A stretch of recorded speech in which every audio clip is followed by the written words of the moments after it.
Hey, welcome to the Road and Morale podcast. So do you ever feel like screaming out in the office, on Zoom or outside the school gates? For the love of God, come on, really? Then if this is you and you're looking for an honest, fun and frank podcast on life and business, then sit back and listen to me, Rona Morale. I'll be bringing great people on the show to talk, share and debate their life experiences and business challenges, keeping the show unpolished, but in a fun and unique British style, with sarcasm, tenacity, or maybe a few swear words or tears. This podcast keeps it real, honest, raw, and removes the bullshit in the only way I know how, through authenticity and getting shit done. Think of it less like the Housewives of New York or Towie with the lipo and drama, and more like the house lives of the real world. I hope you'll take something away to be better informed, laugh, smile, or maybe even finally getting the confidence to shout, come on really. So enjoy.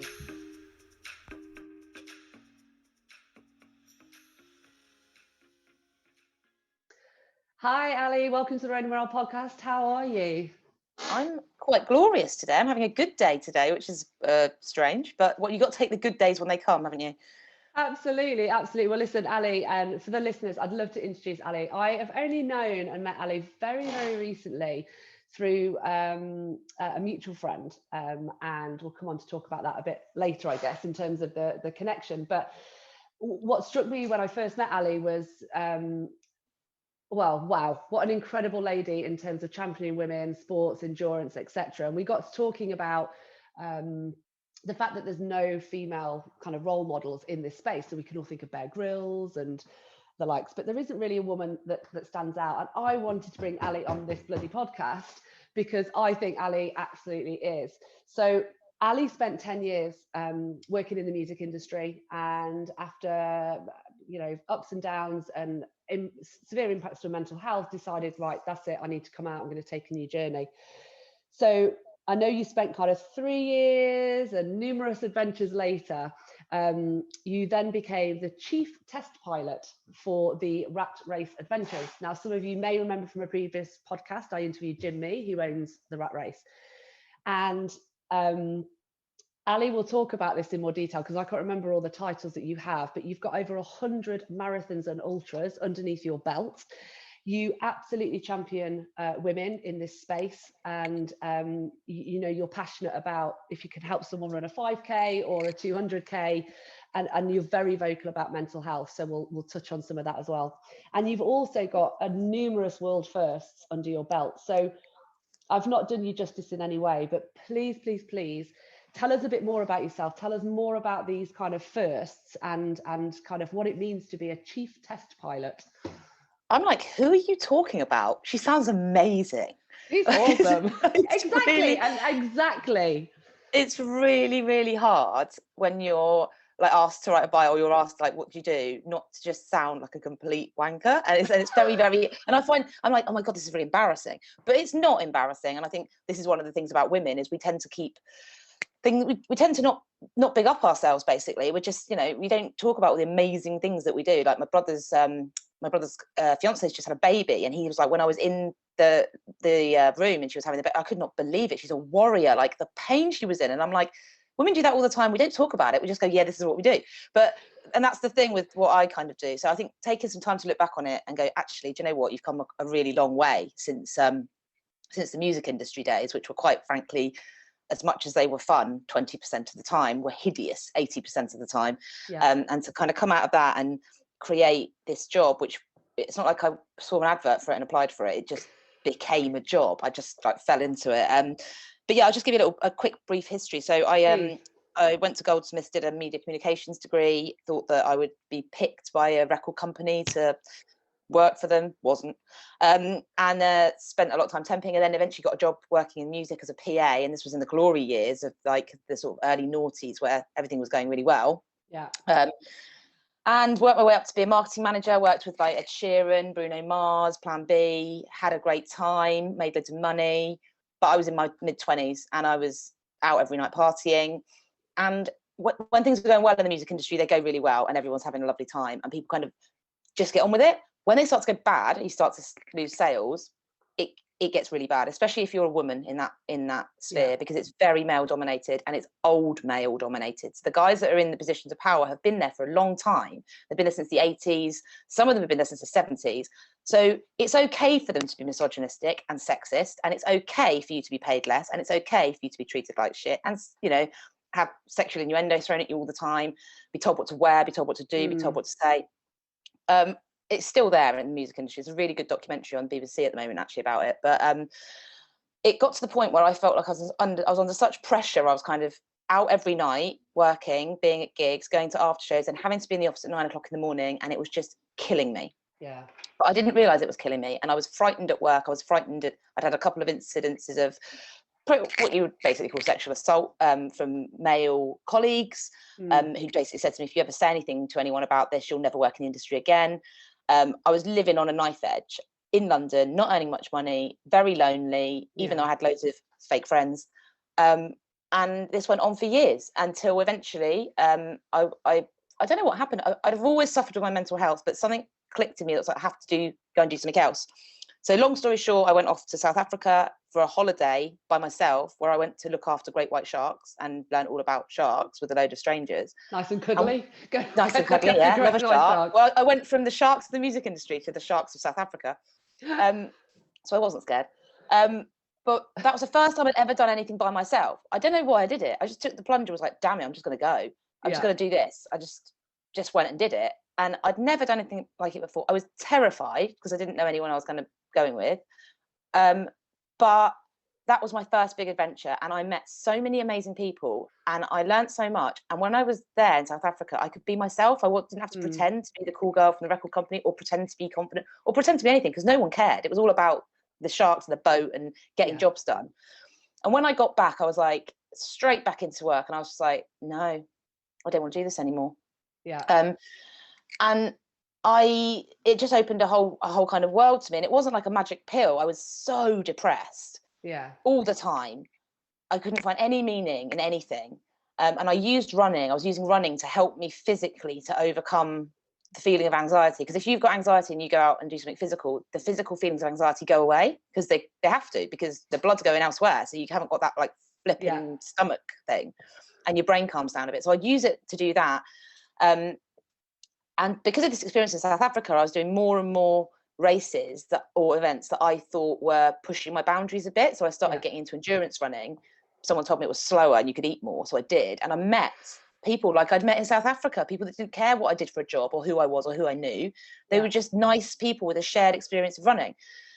And it escalated until my friend Lee said, do you want to come on this adventure? And I was like, all right then, where is it? I said, all right then, as long as it's not cold. He was like, oh, it's in Outer Mongolia. And I was like, okay, I don't know where that is. So I just come, minus 40 degrees. It was the first rat race bucket list test pilot event. So it was a test for an event Jim wanted to put on. I didn't know Jim. Right. Went out to Mongolia on my own again. Met Lee, who I knew, the only woman that was there. Run across this 100-mile frozen lake in minus 40 and camp on the edge of it. Go. As you do. And I was like, all right then. And that's it. And you know, I spent some time with Jim. I said to him, I'm not really sure about your company. I think it's a bit shit. You don't represent women in your marketing. He was like, what? And I'm like, you don't. It's just all about men. Rah, rah, rah. You've got to be super fit. Yeah. I had a real go at him. And he was like... He did tell me that, yeah. Yeah, he was like, oh. And I'm like, that's that. He's never going to want me to do anything again. But he asked me to become a female ambassador for Rat Race, basically. It was like, if you think that, then change it. And I was like, all right then. Yeah. Then I ended up going with him to Namibia and testing the route that is now Race to the Wreck in Namibia. And then we went to Panama and tested the jungle route. Yeah. And I just loved it. I was like, I found some sort of meaning. Don't get me wrong, it's not cured me. I still suffer pretty badly with my mental health issues, but my life has got meaning. And I think last October, Jim said to me, like, this is going well. We've now got 38 test pilot events. We've got loads of bucket list events on sale. People are buying them. You're going out, you doing this stuff and talking about doing it is inspiring people to sign up, have a full-time job. I'll make you a job. And I was like, okay then. So that's amazing. It. And it's amazing. It's a dream. It's the dream, but not in a global pandemic. However, we have overcome parts of the global pandemic. We'll go into that later. But yeah, that's kind of a short history of me. And you know what? And I think that's what created that buzz for me when I first spoke to you, because actually, for the listeners, since Ali and I first met, literally 4 or 5 weeks ago, maybe, I have now, I marginally have wimped out, but I have signed up for a test pilot event this year, based on talking to Ali. It's in Santorini, and it's when I say it's only 20k run and a 5k kayak, I can't run 3k, and in comparison to the brochure of test pilot events, which are just stunning, amazing, and freaking scary, I thought that would be a nice one to start with. But I am seriously considering the Angels and Ghosts in Venezuela. So except every time you talk to me, I'm like, oh, and then we're going to have to camp on the edge of a cliff. Oh, and then we're going to have to do this. Oh, and you're like, that's not in the brochure. I'm like, didn't see that in the description anyway. Surprise. So yeah, and I think why I connected with you is that kind of that realization of the kind of mental well-being and that balance that, like you say, you might not have this fully fulfilled life where the depression or anxiety has disappeared, but you have a purpose and a meaningful in your career. And I think, you know, to be chief test pilot, I mean, what a title. I know, it's insane. It's just like, the thing is, I look back on it, when I was going to leave music, I said to my mum, my mum was like, get out, look at the state of you, you need to get out. And I was like, I can't, mum, it's my dream. And she was like, because it was always my dream from the age of 14. I saw her in Smash Hits, E17's press officer. I was like, I want to go and do that. And I worked my balls off to get there. And then my mum was like, but your dream is killing you. The thing you love is killing you. It's abusive. You've got to get out. And she said to me, when you first started in music, I said to you, what do you want to achieve? And you said, I want to win a Brit Award. Not me personally, but I want an artist to win a Brit Award. I want to go to the Brits. I want to stand side a stage at Glastonbury and watch my artist headline. And I want a #1 album. And she was like, and have you fulfilled those things? I'm like, yeah, all of them. I've done all of them. And she's like, get out then. You're done. It's finished. It's over. And so I went from that into doing something else that I found I was so passionate about. So this is the thing, I look back on it and I'm like, there's 2 dream careers. I've done one of them. This is the next one. Yeah. And you know, I think all women need to stand back and look at what they've achieved and go, that's fucking brilliant. Yeah. Some people work in carpet land their entire life. Like they do. Because and maybe they're happy doing that, and that's cool as well. Yeah. But it's like, to be lucky enough to have gone, I'm just going to be brave and I'm going to take the plunge and I'm going to follow what I really, really want to do.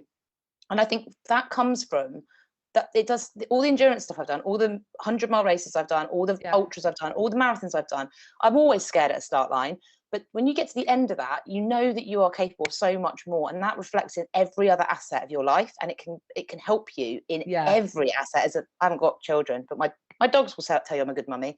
But as a parent, as a partner, as a business person, to know that you aren't afraid to hold hands with fear and be like, this is frightening, I don't know what's going to happen, but do it, is amazing. It's just amazing. And that, honestly, that comes from adventure and facing fear and just deciding you're going to do something. And I absolutely love that. And I'm always, and someone's just snuck in on the side here, say hello. Is that I'm always saying to my girls as well, it's like, when you get to that end point and you get that feeling and that buzz, and you might be exhausted and drained, but when it's jumping out of a plane or swimming with sharks or whatever, it is so infectious that it's like, how do I give that end feeling to every child, every person in the world to experience it? And it's that fear of, even now I'm thinking, how am I going to run 20k? I'm not a runner anymore. I'm not going to be able to do it. But I know that end day, that's what I'm focusing on. And the other thing is the journey towards that end day, because the journey is just as important. I mean, I always say to people, the race or event, that's the party. It's the journey towards the party. And you know, you find things like, when I trained for my first marathon, which was London, I trained by the book. I gave up drinking, I gave up smoking, I put in a half marathon, I was running fast, I was doing all the stuff by the book. And I remember making a little YouTube video because I was training in London in February and it was snowing, sleeting, freezing cold. I used to come back from someone's crying because it was just so horrible out there. And I'm like, people aren't sponsoring you to run the marathon. That's the easy bit. It's the training for the marathon and the stuff you learn on the journey all the way along. That doesn't work. I might do that better. Maybe I'll walk today instead of running. You know, like maybe whatever it is that makes it easier for you is a learning curve that you can put into every other bit of your life. I've recently learned to stop like piling shit on myself, be like, got to do this, got to do that, got to do it now, it's like, no, stop. It's okay to sit down for 20 minutes, cuddle the dog. Yeah. It's okay to do that. It's okay to sit down, have a glass of wine, cuddle the dog, and have a think, because then you'll come back to it fresh. And it's the same with training for anything. And you know, the other thing is, what happens if you get to Santorini and you can't do it? What happens if you get to 10K and you can't do it? It's not a failure. Like we only learn anything through making mistakes. That's how we learn how to not touch a hot hob, or how to not get put in prison. Do you know what I mean? It's like, you learn from mistakes. You look at mistakes other people have made or you've made, and you're like, I have to just change something and try again to make it work. But equally, I guess it's not all about me getting to that end point and, you know, come hell or high water, I can probably walk quicker than I can run. I'll do it. I know I'll do it. But it's about, like you say, it's meeting those new people. It's having that sense of purpose or journey, or I know it's just, it will be a reflection time on my own as well. And I'll have time on my own, which, you know, most women don't give themselves time to do. So there'll be so many other things where I look at that event versus, oh my God, I've got to do 20K, to I'm going to meet some amazing people, and I'm going to go to a place I've actually not been to before, and I'm going to have some time on my own. And so all of those things for me make it worth doing. I'm really, whenever I talk about the stuff that we do at Rat Race, I really hammer home this idea that it's about complete it, not compete it. Like, we don't want people bashing themselves up. It's not an Ironman or a triathlon. Yeah. All the stuff we do, we're like, this is a journey, an adventure to a place you've not been before, that you're going to enjoy everything about the environment. And I've done the Santorini. Apart from running in -40.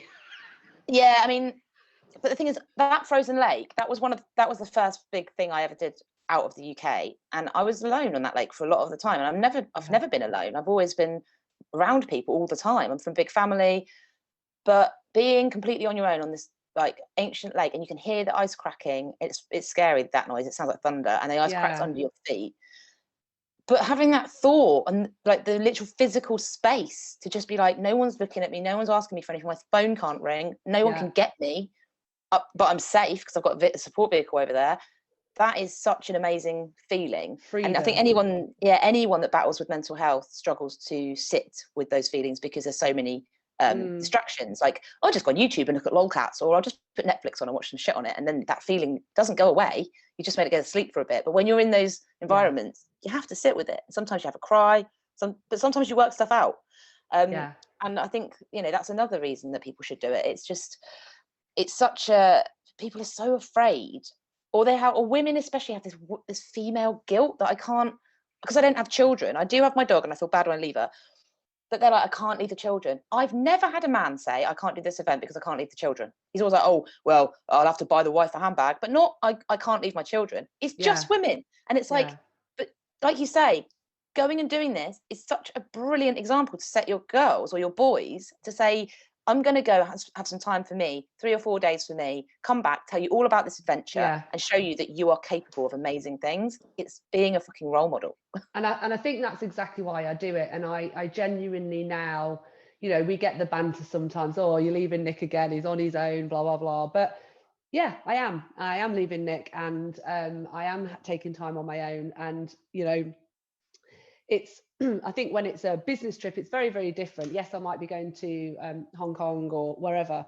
The reality is I'm there on business. I'm not doing nothing. But secondly, if I, you know, my girls, I guess, have seen me go to places like Africa on my own. They've seen me going to Asia on my own, doing kind of adventures and on holidays as well. And I am open to them to say, I love you to the hilt. I'll defend you to the hilt, but mummy needs her own time. Sometimes completely on her own, and sometimes with a bunch of like-minded, crazy-ass people, whoever they are. And I think, but also that is your business. It's your business to develop yourself and have time for you. So when you come back, you can be the best person that you possibly can be, to gain confidence, to be able to tell your kids like stories about where you've been and different cultures and how important it is to educate yourself, to be able to travel. Like, that is your business. And I think women need to understand this. Your time alone is your business, because otherwise you'll burn out, man. Like, you just will, and you won't be enjoying life. And kids are clever, and they know when people are unhappy. It's like, I think people really need to make an appointment with themselves at least once a day. no matter how busy they are. Like, that's how I get out running, because I'm so unmotivated by the fact there's nothing to train for, except there's all these events, these test pilots I've got to go and Yeah, I was do. going to say, you've got quite a lot going on there, mate. Yeah, but there's no mass participation. I haven't had a race for like a year. So why would I go out and run 13 miles? But I'm like, Ali, it's an appointment with you. It is an appointment for yourself in your diary. Just stick it in there and go and do it. And, you know, sometimes I take the dog with me, sometimes I won't. But it's a point. When I come back, I'm so much better. Like, I get shit done when I get back. I'm like, oh, I just hoover the floor and I clean the kitchen and then I answer all these emails. Yeah. Whereas if I don't do it, I'm like, oh God, I'll just watch another episode of The Crown on Netflix, which isn't a bad thing either, but there you go. I've been to watch all that. I'm done on that. No, you're absolutely right. And listen, tell us about some of those kind of world firsts that you've done over the last few years on these adventures, because some of them are incredible. So there's this big thing in endurance running, the FKT. Everybody wants the FKT, which is the fastest known time, right? But I'm like, I'm not fast. I don't like pressure. And also the FKT can be taken off you, but the world first can't, because you've done it first, right? Yeah. So with the stuff that we do with Bucket List, a lot of it is world first. We don't know if you could do it when you go out there, which is why we go and test it first, so that when people do go out and do it, we know. I'm just going to cancel my trip. Yeah. So we Mongolia, that frozen lake, no one had ever crossed that on foot before. 100 miles. The ice is about 70 centimeters thick. We knew you could do it. You can drive a car across it, but it's whether or not you can cope with the cold and sleeping in the cold. And there's a whole blog on my website about it, and it was hideous. Like, it's colder than you can possibly imagine, but it's a dry cold, so it's not like British wet cold. But you know, the challenge with that is the logistics of keeping yourself warm. Yeah. But yeah, no one had ever done it before. You get to the end and you're like, oh, brilliant, done that. And then Jim comes up with this other idea to run across the Namib Desert, and a lot of people have run across the Namib Desert, but no one's allowed in the Namibia Nukluft Park without government consent. You've got to get like 1 million forms filled in. Right. So we managed to get this government consent, and I went out and did that, and then I did it. In fact, I've done it twice, 2.5 times, because I did it with Sport Relief as well. I saw that. Yes, God. Oh, that's another podcast. But we'll pick up on that one. Yeah, but that, like, Namibia is my favorite place. Like, it is. Everyone should go to Namibia, because those sand dunes are grounding. Like, they're just, your feet are on sand. That the oldest desert in the world, it's 50 million years old. Wow. And your feet are touching sand that no humans ever touched. Like, that's mental. And just it's just the best place. So I went and did that, and that was like, well, first. And then Panama. The aim for Panama was to cross Panama from coast to coast, from the Atlantic to the Pacific. But there was a big old jungle in the middle. Give us an idea of distance. What is that rough distance? So Mongolia is 100 miles over 4 or 5 days, 4 days. Namibia is 135 miles over 4.5 days. Right. And Panama is about 135 miles over what is now 7 days. But when we went, we thought we could do it in 5. Yeah. So it's 2 days of road running, 25 miles a day. And that's road running, so it's lovely running through the Panamanian roads. It's like being in a and there's kids everywhere. It's green and everyone's having a nice time. But then you get to the jungle, which I had no idea what a jungle was like. You got a backpack on your back that weighs 25 kilograms. I took my backpack. I'd never even trained with 25 kilograms on my back, and I was like, this is heavy. I'd only ever walked to the tube with it. And then the elevation in the Panamanian jungle on the route we took is the equivalent of twice up Everest, over a very short amount of miles. So I can run 100 miles in under 24 hours on a relatively flat course. I've done it a few times. Yeah. In the jungle in Panama, we were doing about 8 miles in 16 hours. That's how bad it was. It was muddy, steep, frightening. Everything in the jungle wants to kill you, including the plants. Yeah. Everything in the jungle is dead, but is also alive. And you're camping in hammocks, and you've got hardly any food because you've got to carry everything. And you're hungry and tired and you don't know where you are, and it's frightening. Yeah. But coming out of that was the hardest thing I've ever done. Yeah. And probably will remain the hardest thing I've ever done. But coming out of it is like, holy shit, man. Like, I've just done something that's so epic, and I'm the first woman to have ever done it. And no one can take that away from you. And remembering like the darkness of the jungle, how frightening it was, and how I was with like 3 or 4 other people, but I can't explain it to you. It's like you have to sit in your own head. There is nothing to save you. There's no phone signal. There's nothing. No one knows where you are. You've got trackers on you, but they work intermittently.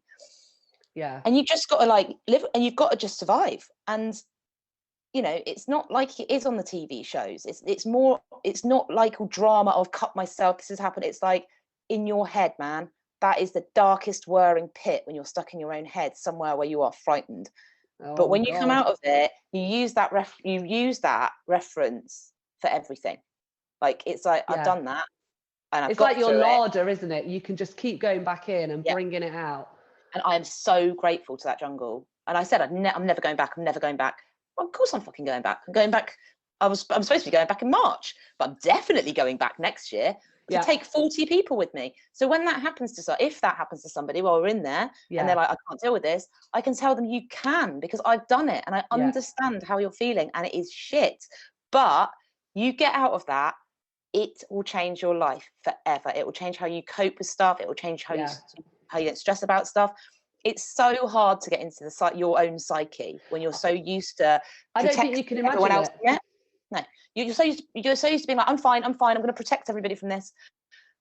But when you faced it, like, it just changes everything for the better. It's just like, how do we get that kind of nation of people to go through an experience like, because every single year, if I'm a celebrity, get me out of there, they all go, I didn't think it was going to be like that. And that's, you know, mild in comparison to obviously what you're talking about, and well televised. But you can't see, I work the other way. I think I can't possibly imagine what that's like. So in a way, I'm just going to deny all knowledge, a bit like Labour.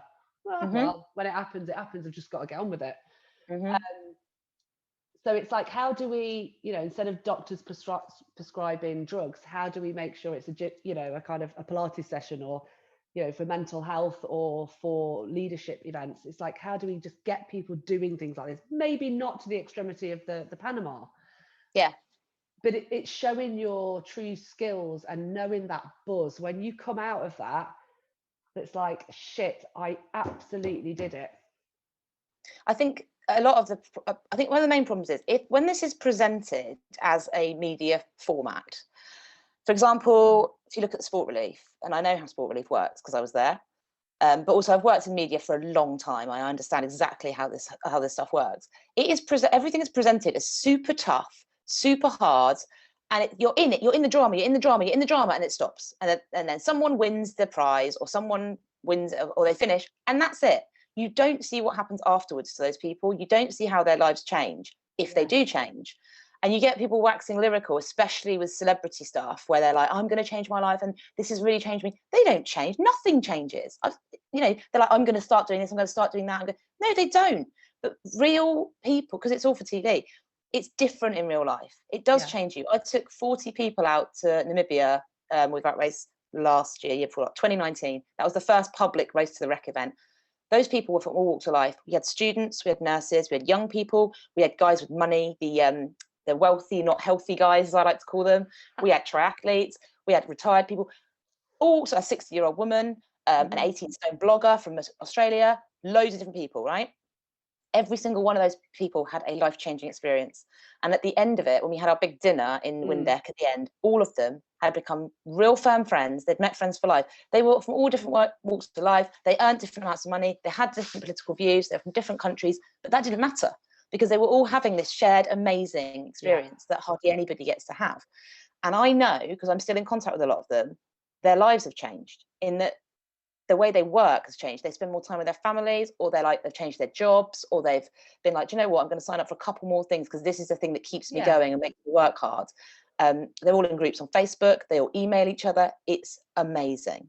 And that's when you get a beautiful balance of diversity in people and cultures, and actually just challenging yourself, you know, going back to what you said earlier about facing that fear and just giving it a go. Yeah. And it's not going to, I say it changes your life. It's not going to be a magic bullet that's just like, everything's okay now, but it is going to help you to work out how to make things better. And I think a lot of people get stuck in, how can I make this better? I've had this job for 30 years. I've got a family I need to support. I've got debts coming out my arse. Like, but you can be happier. You can find things that make you happier. You're never going to be 100% happy, because the road to happiness has no end.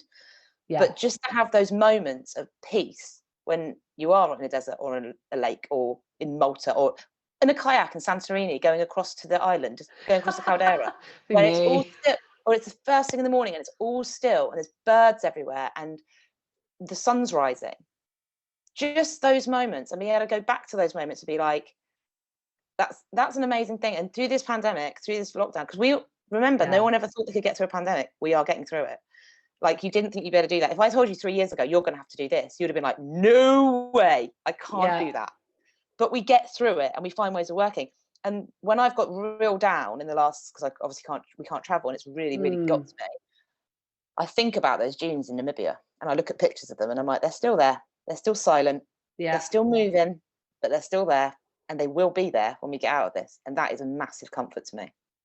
Yeah, and I think it's such a beautiful summary of times over the last year where I've thought about moments where I've been, you know, kind of truly happy. And actually, when I reflect on them, sorry, husband and kids, but they have been moments where, for someone who's really gobby and loud and likes being with people, have been when I'm on my own.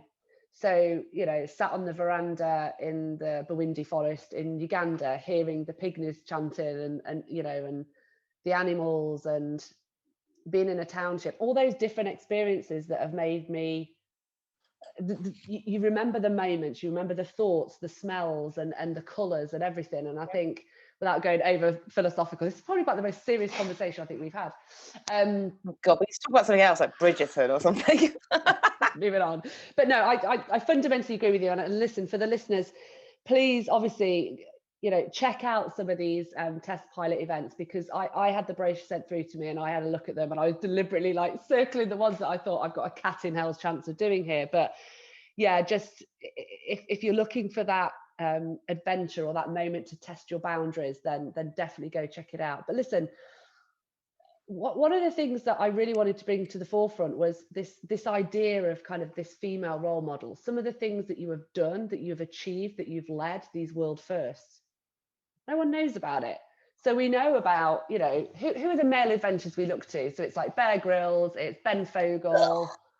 I just hate Bear Grylls. You got your Bear Grylls, you got your Ray Mears. I'd like to see a fight between Ray Mears, Ant Middleton and Bear Grylls televised. I'd love to see that fight. It would be amazing. Well, I know someone who knows Ant Middleton, so maybe we can... Comic relief next year. Give them to me. I'll take them all to the jungle. We'll do a Naked and Afraid with those three, and we'll follow them, a proper Naked and Afraid, and we'll see who the big man is. So hold on, who is this? Who's fighting against? We've got Bear Grylls, Ant Middleton, and Ben Fogle, and Ray Mears. Ray Mears, that's a bit unfair. He's going to win. Okay. He'll stab them all and eat them. That's what he will do.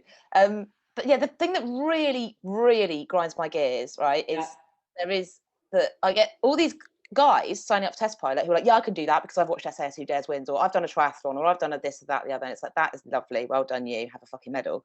The women are like, I don't think I can do it. Do you think I'm fit enough? How do I train? Like, because women are much more strategic than men and are more afraid. Like, if you look at women applying for jobs, a woman will only apply for a job if she meets 8 out of 10 of the criteria. A man will apply for the same job if he meets 2. That's a fact, right? I'm not bullshitting you now. I had this conversation with the CEO this morning. Those exact words came out of her mouth. Yeah, because men are like told to be brave, brazen and bold. And I know that we're living in 2021. I get that. But it's still the fucking same, okay? Because women don't have someone to look up to who is normal, not a fucking Kardashian, and is like, I'll be honest with you. If I don't think you're fit enough, I'll tell you you're not fit enough. But I'll also tell you how you can get fit enough. Yeah. Like, I started off as a normal person. Yeah, I've run loads of marathons and I've run loads of ultras, but I've won maybe like 4 or 5. And do you know why I've won 4 or 5? Because I'm the only fucking woman to enter. So I've won the race before I've even run it. And that's, I'm not joking. That's happened like 4 or 5 times. Because I've had the balls to enter it, and other people, not the balls to enter it, but the vagina to enter it. Yeah. And I'm like, I'll give it a go because I've done stuff before. Yeah. Like, I could walk it. Like, it doesn't matter. And if something goes wrong, it goes wrong, and that's the end of it. But you don't have anybody in the public eye, I don't think. And I was on Instagram the other day, and I was like, look, I'm trying to find some people to inspire me on Instagram. The only people that inspire me on Instagram are people that are my friends in real life first, and then I follow them on Instagram. There's nobody on Instagram that I'm like, oh man, I wish I could be like her. Yeah. No one. because most of it is bullshit fakery. It really is just fake. Yeah. And people were like, you're actually right. There isn't anyone. And I'm like, why is that? Why are we given like, you know, all people say to me is challenge Annika, and I'm like, oh great, a skinny blonde woman jumping out of a helicopter in a fucking catsuit. That's inspiring, isn't it? I've forgotten all about her. Now I'll show my age. But seriously, it's like, but where is the normal person? Like, where? Well, I guess actually, to touch on that, even that word that you used, I wouldn't look at what you do as everyday normal. And I think that's probably a miss. But why aren't you that face? Why haven't we got TV programs with you on doing that sort of stuff? That's the bit. Not even me. Like, if you look at some of the female endurance runners and some of the female adventurers we have in this country, people like Nikki Spinks, who's a fucking cow farmer, but also runs the Spine, and she's like in her late 50s. Like, there are Mimi Anderson, who held the record for a jog and is now about to cycle the Transandean, and is just a brilliant role model for any young woman, or even woman in her 50s or 60s that wants to get fit.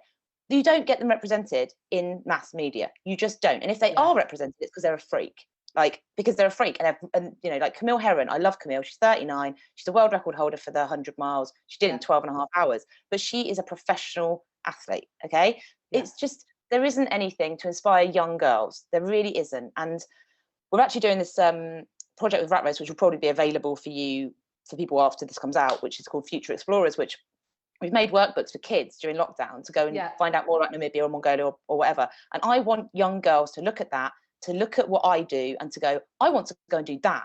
Not I want to go and do all the stuff that is thrown at me via, like, I was about for the Argos catalogue, but you know, when you open the Argos catalogue and everything for girls is pink and ponies. It's like, there is another way, everyone. And we are in 2021. And I think everyone should be given the same chance at being outdoors and getting dirty and all this sort of stuff. And I am seeing, like, Rat Race now is more heavily female than it is male in the employees. There's 12 of us, and I think 6 are women. But it's still not a mass thing. And I think it's not in the normal world, and I do inhabit an ultra running world, it's not acceptable for a mother of 3 from Birmingham to say, I want to go to Santorini and kayak and run across a caldera. They're just like, you can't do that. You got to look after the kids. It's just like, no, fine, put something in mass media that says that this is open to everybody and makes everybody better. It just drives me bloody berserk. I wish I had someone that I could be like, I love that person and look up to them. But the only person I have is like Sharon Horgan, and she's a comedian. Well, that is probably one of the most important skills and kind of role models you need in life, is that ability to laugh. And I guarantee you'll probably piss yourself when I'm in Santorini at me.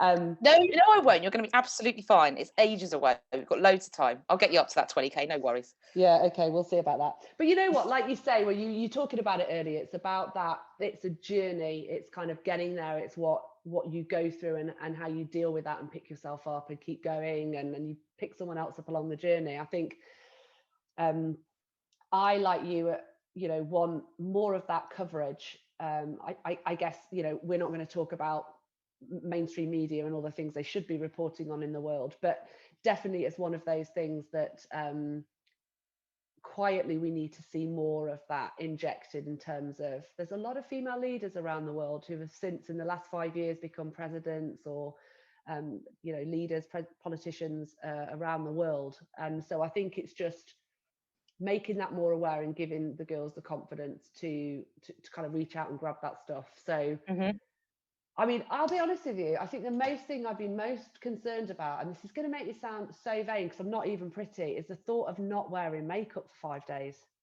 Wear makeup then? Oh, but what's the point? What is the goddamn point? But as somebody who puts that on every day, like, I can't imagine. If it makes you feel, I do this as well, right? I put on makeup every single day because I always have, and I like it, and it makes me feel like I feel confident with it on, so I'll put it on. If my brother wanted to put it on to make him feel confident, go for your life, mate. You're not hurting anyone else. It doesn't mean that you're vain. It's just something that you do. Some people do yoga every morning without fail because it makes them feel confident. You don't say to them, oh, what are you doing that for? You're going to work. It's like, no, that's what they like to do. Some people go out for a bike ride. Some people walk their dogs. Some people sit outside their house and have a coffee and a cigarette because that's what they do every day. Like, and that's fine. Like, I don't think you should beat yourself up for wanting to wear makeup when you go on. Like, the only place I didn't was Panama because I didn't have a mirror and I was sweating all the time. And I'm also thinking I was going to die. jungle. Yeah, so you don't. So then you're like, no. But then when you're somewhere like Namibia, where you're like, actually, I can wash my hair, wash my face, and then I can put a little bit of makeup on, and then I look good in the photos. For me, I want to look good in the photos. For me, like, we don't owe you pretty, anybody. We don't fucking owe you anything. It's about me and how I feel, what I want to wear. And this is this is another thing that gets me. And I'm having this raging debate at the moment in one of my Facebook groups about how women feel frightened to go out and exercise by themselves. And when you're in a lockdown and you're only allowed to meet one other person, if you don't know one other person, it can be very frightening for a woman to go out for a run on her own. And men don't understand that. And they're like, because men are like, I would never heckle anyone. I can't believe this is still happening in 2021. It's like, mate, you haven't lived your life with your shoulders up, frightened all the time, to the point where it's now normal to be scared. It's now normal to leave the house. You don't even register the feeling. But you know that when you walk down the street at night on your own, there's a man coming, I'm just going to cross the road. It's just natural. But men have never, ever experienced that, so they can't understand why women feel like it. And it is still going on all the fucking time. Oh, and I see it. So I live in a village where we have a big secondary school. And I still see men now doing it to the schoolgirls that are going in. And I still get it. Now I'm 43 and, I'm not big busted. I haven't got long blonde hair, but I still get it. That stuff still happens a lot. Oh my God. I'd buy a gun. I'd wait in the bushes. I'd just be like, no, mate. It's just, but this is the thing. I think a lot of people, some of this stuff does really frighten women, which is why coming and doing something like this with like-minded people is, it's a godsend because it gives you confidence. I'll quickly tell you a little story about one of the events I was on. I won't name the event. I won't name the person. Okay. But I was having dinner, and I was just sitting there. I could hear a group of the guys that were on the event, and one of them said, "Oh, have you seen so and so? Have you seen the arse on her? Oh, I'd like to get involved with that." And I just turned around to him and went, "What did you just say?" And he was like, "Have you seen it?" And I was like, wrong audience. Why are you saying that? He's like, because she has. And I'm like, it's like, it's a compliment. I'm like, do you understand what it is like for women to have people like you saying things like that? You know it's not a compliment. You know it's a control thing. I was like, what do you expect her to do? Get in your tent and have sex with you? Because she's not going to. I was like, if I hear you talking like that again, that's it for you. And he was like, all right then. And I could tell he would have liked to have said, what, you're on your period or something? But it's like, yeah, he knew then at that point, zip it. Like, and it's not bants, it's frightening for women. Like, if she could hear what you were saying, do you think she'd wear those leggings again or those shorts again?